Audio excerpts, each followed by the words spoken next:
नमस्कार, स्वागत है आपका DSG न्यूज में और आपके साथ मैं हूं देवाशीष कुमार। लंबे समय के बाद जेडीयू से गए श्याम रजक और उनके साथ 3 और दलित नेताओं ने आज आरजेडी कार्यालय में प्रेस वार्ता किया। जी हां, ये तीनों नेताओं कौन थे हम आपको बता देते हैं। श्याम रजक, रमईराम और शिवचंद्र पासवान। इन्होंने आज प्रेस वार्ता कर नीतीश कुमार पर अपनी जमकर भड़ास निकाली है। जी हां, तीनों नेताओं ने प्रेस कॉन्फ्रेंस के जरिए सिर्फ और सिर्फ एक ही बात कही और वो बात थी कि नीतीश कुमार ने दलित अति पिछड़ों पर अत्याचार किया है। जी हां, 15 वर्षों में अगर सबसे ज्यादा किसी व्यक्ति विशेष पर अत्याचार किया गया है तो वो है दलित समाज। 70% से ज्यादा दलित व्यक्तियों को जेल भेजा है नीतीश कुमार। ये इन तीनों दलित नेताओं का कहना था। हालांकि अब श्याम रजक ने अपने घर में प्रवेश कर लिया है, यानी कि अब उनकी घर वापसी हो गई है। क्योंकि बिहार चुनाव होना है, ऐसे में आप तमाम बार ये देख रहे होंगे कि अभी जो है दल बदल की जो सियासत है वो सबसे ज्यादा देखने को मिल रही है। हम आपको बताते हैं कि इन तीनों नेताओं ने क्या कुछ कहा है। सुनिए एक एक करके।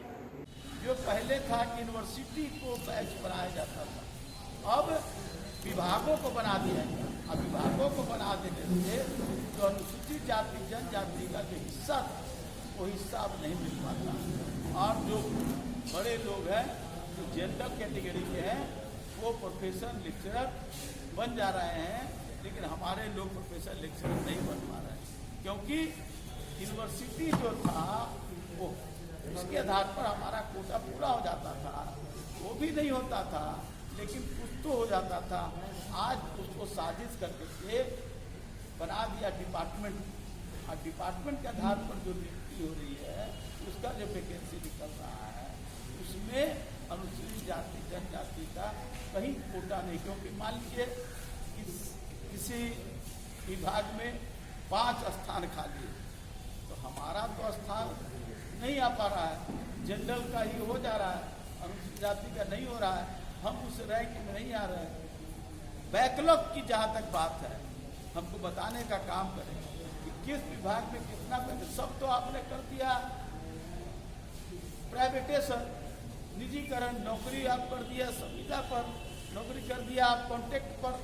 जिस भी विभाग में जाइए तो वह कॉन्ट्रैक्टर के आधार पर लोगों की काम लिए जा रहे हैं, तो कॉन्ट्रैक्टर जिसको चाहता है उसको काम देता है। तो अब जो है सीमेंट ढोने वाला भी काम, कंकड़ ढोने वाला भी काम, बालू ढोने का भी काम, नाला भी सफाई करने का काम, ये सब अनुसूचित जाति जनजाति के लोगों के जिम्मे भी था, वो भी उनसे छीन लेने का काम किया। तो ये सिर्फ कहना, दूसरा बात ये बार बार कहते हैं कि बजट पहले क्या था अब क्या बजट हो गया, हमारा 2 लाख करोड़ का बजट हो गया। मैं कहता हूँ कि बजट विकास का नहीं है, एक्सपेंडिचर है। एक्सपेंडिचर कितना हुआ ये तो बताने का काम है विधानसभा के पटल पर या आम लोगों को। कोई ऐसा विभाग नहीं के साथ जो खिलवाड़ हो रहा है, लड़ाई वो है।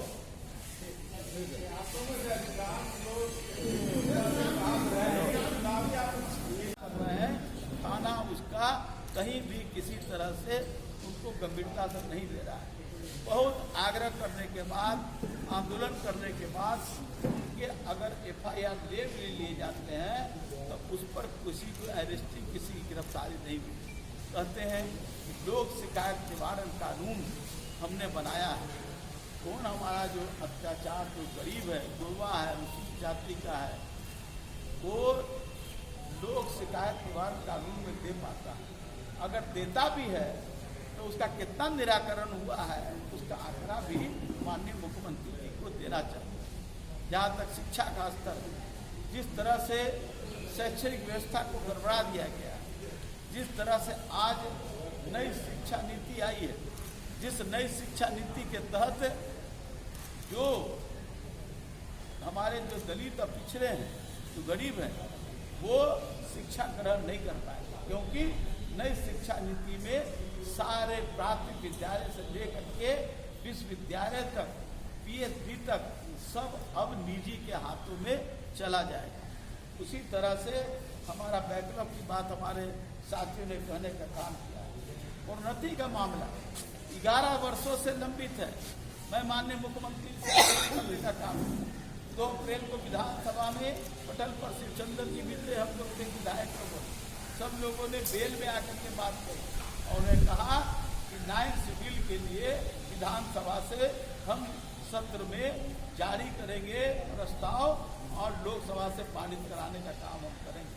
जब तक हम न्यायालय में मैं प्रथम बार आप लोगों के साथ सम्मुख खड़ा हूँ और आप सबको सही स्थिति से आकलन कराना चाहता हूँ। आज कई तरह के प्रोपगंडा हो रहे हैं। मैं एक लाइन में कहूँ कि वर्तमान सरकार प्रोपगंडा की सरकार है और मेरी लड़ाई यही रही कि अनुसूचित जाति, जनजाति, पिछड़ा या जो गरीब है उसके साथ अनदेखा किया जा रहा है। लोग बड़ी बड़ी बात कर रहे हैं, कानून व्यवस्था की बात कर रहे हैं। जब 2005 में जब अनुसूचित जाति पर अत्याचार 7% था, आज बढ़ करके 2019 में तक या 2020 के मार्च तक कहा जाए तो 17.5% बढ़ गया है अत्याचार। जहां पहले पूरे भारत में हम बहुत ही ऊपर थे, आज हम सबसे नीचे की स्थिति में। आज हम तीसरे स्थान पर हैं अत्याचार में। हमसे ऊपर उत्तर प्रदेश है, हमसे ऊपर मध्य प्रदेश है, हम तीसरे स्थान पर। यही है विकास इनका और अनुसूचित जातियों के प्रति इनका प्रेम, इनका ढोंगापन जो है ये दिखाई दे रहा है। दूसरा, अत्याचार के अलावा ये तो है हमारा आंकड़ा नहीं है, ये आंकड़ा भारत सरकार का भी है और राज्य सरकार के क्राइम भी सवाल उठाते रहा। आप सब लोग गवाह और वही कारण रहा कि मैं आपको का कुछ सुझा रहा। और ये सवाल कोई आज चुनावी सवाल नहीं है, ये सवाल तो आप आंकड़े उठा लीजिए, हम तो आंकड़ा बता भी दिए हैं। सरकार बनाने का मंदिर को जनता देती है, हाँ, लेकिन डिप्टी सीएम चलेगा कि नहीं? उनको राशन नहीं मिल रहा है, उनको कपड़ा नहीं मिल रहा है, स्कूलों में शिक्षा नहीं मिल रहा है, मध्याह्न भोजन नहीं बंद हो गया, छात्रवृत्ति बंद है। हमारे पास आए थे कई लड़के पटना विश्वविद्यालय के, उनका 4 साल से छात्रवृत्ति बंद है।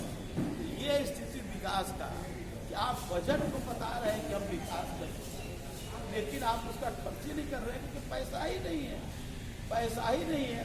और जो पैसा है वो बंदर बात हो रहा है।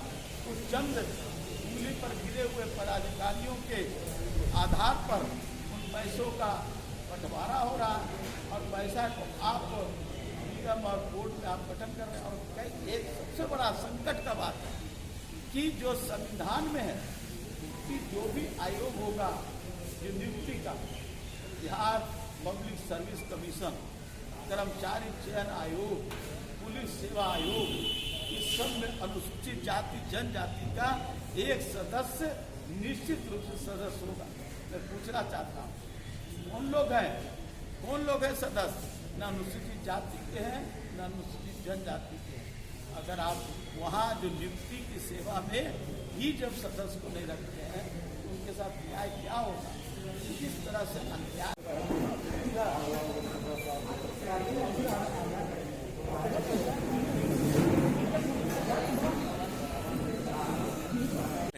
आर्थिक रूप से, राजनैतिक रूप से अगर सबसे ज्यादा नुकसान इस सरकार में हुआ है तो वो दलित, आदिवासी और अत्यंत पिछड़े लोग हैं, जिनके साथ जुल्म और अन्याय करने का काम किया है।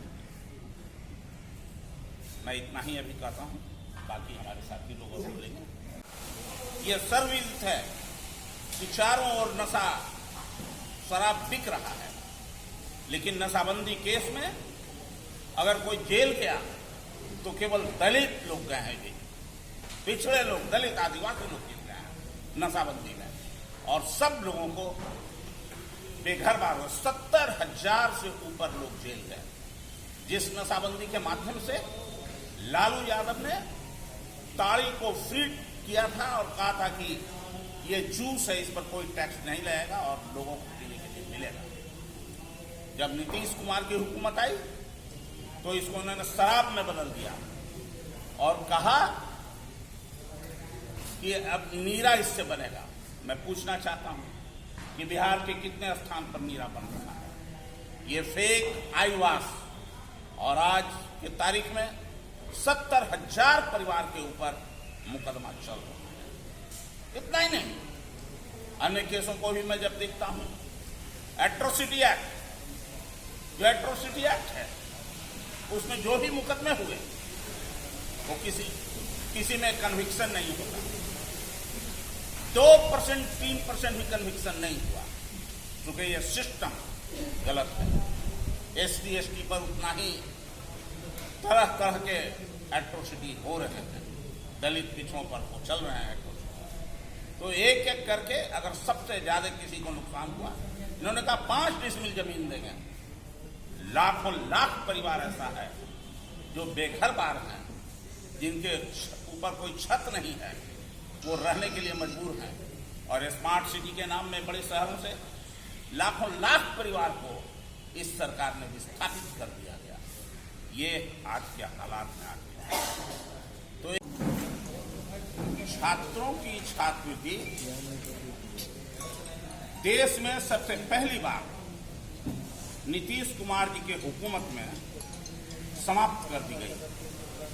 नतीजा ये हुआ कि पहले मैट्रिक का 10th क्लास में जो छात्रवृत्ति मिलती थी, जिसको लेकर के लोग पढ़ते थे, बंद कर दिया। वो बंद कर दिया गया और उसके बदले क्रेडिट कार्ड इन्होंने दिया। लोन, दलित आदिवासी के बच्चे तो लोन में ही पैदा लेते हैं और लोन में ही मरने की व्यवस्था इस सरकार ने कर दी। जब लोगों ने सवाल किया हम लोगों ने, तब कहा कि नहीं, दोनों में कोई ले सकता है। ये और कॉलेज